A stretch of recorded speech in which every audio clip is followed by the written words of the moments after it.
अस्सलाम वालेकुम। इस वक्त हम मौजूद हैं डॉक्टर मुजाहिद मुग़ल के साथ और उनके साथ डॉक्टर साहब हैं डॉक्टर सईद खान साहब। डॉक्टर सईद खान साहब। आज हम इस नशिस्त को ख़ुसूसी तौर पर महदूद रखेंगे 17 मई जो कि आलमी जो हाइपरटेंशन डे के हवाले से पूरी दुनिया में आगाही के दिन के तौर पर मनाया जाता है, उसके मतलब कुछ सवालात के जवाब और जो अमूमी उसके ख़दशात और उसके इलाज के बारे में जो आम मालूमात हैं वो डॉक्टर साहब से डिस्कस करेंगे। जी डॉक्टर साहब। आज 17 मई को ब्लड हाइपरटेंशन डे जो है वो मनाया जाता है पूरी दुनिया में। इस दिन को मनाने का मकसद ये है कि हम लोगों में ये अवेयरनेस दें कि ब्लड प्रेशर जो है वो एक ऐसी बीमारी है जिसका बर वक्त इलाज करने से हम बहुत सारी पेचीदगियों को रोक सकते हैं। आपने सुना होगा कि लोगों को पहले कोई भी अलामत नहीं होती और अचानक उनको दिल का अटैक हो गया, या उनको पहले कभी कभी ज़िंदगी में अलामत नहीं और उनको फालिज हो गया। लेकिन हम एज अ डॉक्टर इस चीज़ को देखते हैं कि कोई भी फालिज, कोई भी दिल का अटैक, उसके मुहरकात में हाइपरटेंशन, ब्लड प्रेशर जो है वो एक वजूहात में से शामिल है। जी डॉक्टर साहब, मैं आपसे ये पूछना चाहता हूँ कि नॉर्मल ब्लड प्रेशर कितना होना चाहिए और कितना कंट्रोल रखना चाहिए? जी, ब्लड प्रेशर जो है मुख्तलिफ एज से रिलेटेड है और इंसान की फेजेस में और बीमारियों में ये तरतीब बदलती रहती है। तो ब्लड प्रेशर की जो है रेंज यूज़ की जाती है, कभी भी एक फिगर यूज़ नहीं किया जाता, एक रेंज में यूज़ किया जाता है। इसमें दो हम लिम यूज़ करते हैं, एक को सिस्टोलिक ब्लड प्रेशर बोलते हैं और एक को डायस्टोलिक ब्लड प्रेशर कहते हैं। जो सिस्टोलिक ब्लड प्रेशर है वो रेंज हम जो है वो लोगों को कहते हैं कि अगर आपकी रेंज जो है वो 110 से 139 तक हो, 139 सिस्टोलिक, तो ये ब्लड प्रेशर से आप सेफ हैं, ब्लड प्रेशर नहीं है।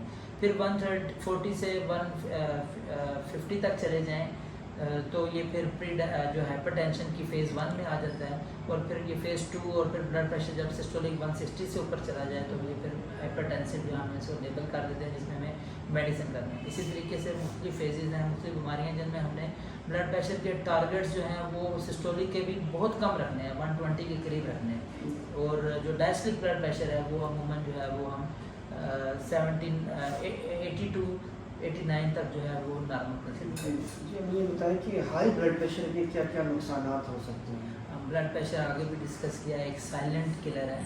तो समटाइम्स इसकी कोई भी अलामत नहीं होती, समटाइम्स ये लोकल सिम्टम के साथ लोगों को तनाव होगा या उनको खफगी होगी या उनको हेडेक होगा, ये कुछ लोगों में परसेंटेज में सिम्टम आते हैं। लेकिन ब्लड प्रेशर जो है एक्चुअली उसमें माइक्रोवास्कुलर चेंजेस लाते हुए बहुत सारे बंदों में जो है वो आँखों की चेंजेस ला सकते हैं, जिसमें हम रेटिनोपैथी बोलते हैं, हाइपरटेंसिव रेटिनोपैथी। कुछ लोगों में ये मुस्तकिल बुनियाद पे गुर्दों को तब्दीलियाँ लाता है, तो गुर्दों की नालियों की तब्दीलियाँ आ जाती हैं और ब्लड प्रेशर और गुर्दों का मर्ज़ एक दूसरे के साथ मिल जाता है। तो ये भी हमसे आइडेंटिफाई करना मुश्किल हो जाता है कि ये ब्लड प्रेशर की वजह से गुर्दों का मसला है या गुर्दे ख़राब होने की वजह से ब्लड प्रेशर ज़्यादा है। कुछ लोगों में ब्लड प्रेशर जो है वो फालिज की सूरत में सामने आता है, कुछ लोगों में हार्ट अटैक की सूरत में सामने आता है, और कुछ लोगों को चेस्ट पेन जो है जाइना, उस तरह के सिम्टम जो है वो बनते हैं। जी, मैं आपसे पूछना चाहता हूँ कि जो फीमेल पेशेंट लेडीज़ होती हैं, हामला ख़वातीन, उनमें ब्लड प्रेशर का क्या रिलेशन है और कितना उनको पूरी प्रेगनेंसी के दौरान रखना चाहिए? ब्लड प्रेशर और हमल का आपस में बहुत ताल्लुक है, क्योंकि एक तो फीमेल में ये ट्राइमेस्टर जो 3rd ट्राइमेस्टर में है वो उनमें वाटर रिटेंशन हो रही होती है, तो उन लोगों में ब्लड प्रेशर है और उनकी नालियों की तब्दीली आ रही होती है तो ब्लड प्रेशर बढ़ जाता है। तो ये ब्लड प्रेशर जो है वो हमल में ज़्यादा होगा तो माँ और बच्चे की सेहत में दोनों को फ़र्क होगा। तो उसमें हमें ब्लड प्रेशर के टारगेट्स बहुत ज़्यादा सख्त रखने पड़ते हैं। हम सिस्टोलिक ब्लड प्रेशर को हम नियर अबाउट 120 जो कि फिजियोलॉजिकल है उसमें, और डायस्टोलिक को 80 पे रखते हैं। और अगर इसके साथ पाँव पे सो जाए या एक पेशाब में हम टेस्ट करते हैं प्रोटीन यूरिया, तो हमें जल्दी से जल्दी सोचना पड़ता है कि हम मोड ऑफ डिलीवरी को चेंज करके डिलीवर माँ की जान को बचाएं। मैं ये आपसे पूछना चाहता हूँ कि ब्लड प्रेशर से बचाव के क्या क्या तरीके हैं? ब्लड प्रेशर इसमें हमारे पास जो हैं कुछ तरीके हैं जो हम विदाउट मेडिसिन हमें अपनाने चाहिए, और कुछ हैं जो हमें मेडिसिन लेनी पड़ती हैं। मेडिसिन का तयन तो आपका मॉलिज ही वक्त पे करेगा कि कब आपको ब्लड प्रेशर की दवाई की ज़रूरत है, लेकिन बचाव के तरतीब हम लोगों को बता सकते हैं कि अगर वो डेली रोज़ाना कम से कम जो है वो 20 मिनट की पैदल चहलकदमी करें या ब्रिस्क वॉक करें। इसके अलावा अगर उनमें कोई ऐसी आदत है जिनमें स्मोकिंग है या अल्कोहल है وہ ان کو ترک کر دینے چاہیے. اس کے علاوہ اپنا وزن جو ہے وہ بڑھنے نہ دیں, تلی ہوئی چیزوں کو وہ کم کریں. اور اس کے علاوہ جو ہے اپنی پرسنالٹی میں چینجز, جس میں چیزوں پہ خفگی کرنا یا غصہ کرنا شامل ہے, وہ پرسنالٹی چینجز کو بھی ہمیں جو ہے وہ کنٹرول میں رکھنا چاہیے.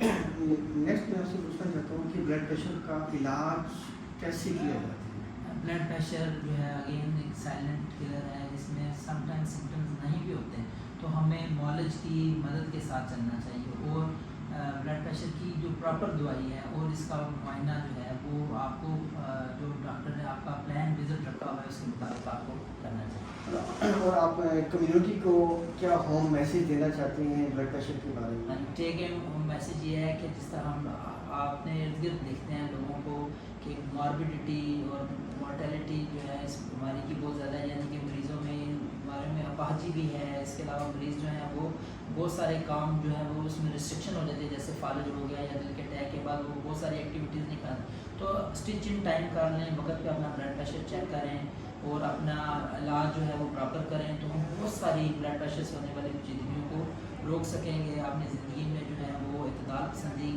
کریں, کھانے میں بھی اعتدال پسندی کریں اور وزن نہ بڑھنے دیں. نمک کا استعمال کم سے کم کریں, پیدل جو ہے وہ چلیں, کسی بھی چیز کے جو بھی کھانا ہے اس کے اوپر ایڈ آن سالٹ نہیں آپ کے ہونے چاہیے. تھینک یو ڈاکٹر صاحب, آپ نے بلڈ پریشر کے بارے میں کچھ. Thank you so much doctor صاحب. ایک عمومی رائے کے بارے میں بتائیے گا کہ کیا بلڈ پریشر, بلند بلڈ پریشر یا ہائی بلڈ پریشر کا تعلق صرف عمر کے کسی مخصوص حصے سے ہے, یا یہ نوجوان طبقے میں یا نوجوان مریض کو بھی متاثر کر سکتا ہے؟ بالکل بہت ہی اچھا سوال ہے. اور جب ہم ینگ بندوں میں بلڈ پریشر دیکھتے ہیں تو اس میں ہمیں لازمی کوئی نہ کوئی کاز دیکھنی پڑتی ہے, وجہ دیکھنی ہے, کیونکہ ہمارا یہ ماننا ہے کہ بلڈ پریشر جو ہے وہ مختلف چیزوں کے کمبینیشن سے ہے. جس طرح ہارٹ کے ریٹ سے, ان کی نالیوں میں تبدیلیوں کی وجہ سے وہ عمر کی تبدیلی ہے. لیکن اگر یہ ینگ ایج میں آ جائے تو اس کی محرکات ضرور دیکھتے ہیں, جیسے ہارمونل پرابلمز ہیں, تھائرائڈ کا, فیمیل میں پولیسسٹک اوویرین ڈیزیز ہے, اس کے علاوہ ہارمون میں ایڈرینل کا پرابلم ہے, تو لازمی, یا گردوں کا پرابلم ہے, پروٹین یوریا ہے. تو جب بھی ینگ عمر میں, چھوٹی عمر میں بلڈ پریشر آئے گا تو آپ کو وجہ ضرور دیکھنی پڑے گی. جی ڈاکٹر صاحب, بہت شکریہ, بہت شکریہ آپ کا.